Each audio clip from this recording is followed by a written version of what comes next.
Welcome to Understand the Math. Sometimes when you're evaluating limits, direct substitution or algebraic techniques don't work. When this happens, you can try using the squeeze theorem to evaluate a limit. The squeeze theorem is just a method for finding the limit of a function by squeezing it between two other functions that are easier to evaluate. Let's look at our graph. Suppose we want to evaluate the limit of g of x as x approaches a from both the left and the right. Since g of x lies between f of x and h of x, we can use the squeeze theorem to evaluate its limit. The squeeze theorem tells us that if we have a function g of x and it lies between f of x and h of x, when x is near a and the limit of f of x as x approaches a equals the limit of h of x as x approaches a, and these are both equal to L, then the limit of g of x as x approaches a is also equal to L. Let's look at two examples to see how we can use this squeeze theorem to evaluate limits. In our first example, we are given that f of x lies between 3x and x cubed plus 2 when x is between 0 and 2, and we want to evaluate the limit of f of x as x goes to 1. I think the hardest part of doing these types of limits is to figure out where to start. I always tell students, let's start with what we are given. We are given this expression, 3x is less than or equal to f of x is less than or equal to x cubed plus 2. So that's a good place to start. Now let's look at what we want to find. We want to find the limit as x goes to 1 of f of x. So we'll take the limit as x goes to 1 of all three of these functions. We have the limit as x goes to 1 of 3x less than or equal to the limit x goes to 1 of f of x less than or equal to the limit x goes to 1 of x cubed plus 2. This, in the middle, is what we want to find, so let's evaluate the left-hand limit and the right-hand limit. All we have to do is substitute in that x is going to 1, so on the left we have 3 times 1 less than or equal to the limit x goes to 1 of f of x less than or equal to plugging in 1, we have 1 cubed plus 2. So we see that on the left we have a 3, and on the right we also have a 3. We can use the squeeze theorem then to conclude that the limit as x goes to 1 of f of x is equal to 3. Let's now look at a more complicated example. We're asked to show that the limit of x squared times sine of 1 over x as x approaches 0 is equal to 0.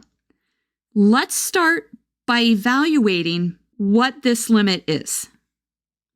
The limit as x approaches 0, x squared sine 1 over x is going to be equal to 0 times sine of 1 divided by 0. We don't know how to evaluate this term. Since we don't know how to evaluate it, I went ahead and I graphed sine of 1 over x so that we can see what's going on as x gets close to 0. You can see that sine of 1 over x has what we call oscillatory behavior. That means that it's oscillating between two values and never settles down to one single value. Because of this, we say that the limit as x goes to 0 of sine 1 over x is what we call does not exist. Let's now combine this with the x squared. We have the limit as x goes to 0, x squared sine 1 over x is equal to the limit x goes to 0 of x squared times the limit x goes to 0 of sine 1 over x. Our first limit is equal to 0, and then our second limit is does not exist. So this leaves us with a big question. What does this combined limit actually equal? Since we can't use algebraic techniques to evaluate it, let's try to use the squeeze theorem. When you look at the graph of sine 1 over x, you can see that it's bounded between this number and this number. The sine of a function theta is always bounded between -1 and 1. We can say then that the sine of 1 over x is also going to be bounded between -1 and 1. And that expression sets us up to being able to use the squeeze theorem. The limit that we want to evaluate is x squared sine 1 over x. So I'm going to take this expression that we just wrote down and multiply each of the three terms by x squared. We get minus x squared less than or equal to x squared sine 1 over x less than or equal to x squared. Now let's apply the limit to all three pieces. We have the limit as x goes to 0 minus x squared less than or equal to the limit x goes to 0 x squared sine 1 over x less than or equal to the limit as x goes to 0 of x squared. This is the limit that we want to evaluate. So what we're going to do is evaluate both of the ends. On the left-hand side, all we have to do is plug in 0, and we get 0, less than or equal to the limit x goes to 0, x squared sine 1 over x. And then on the right, we plug in 0, and we also get 0.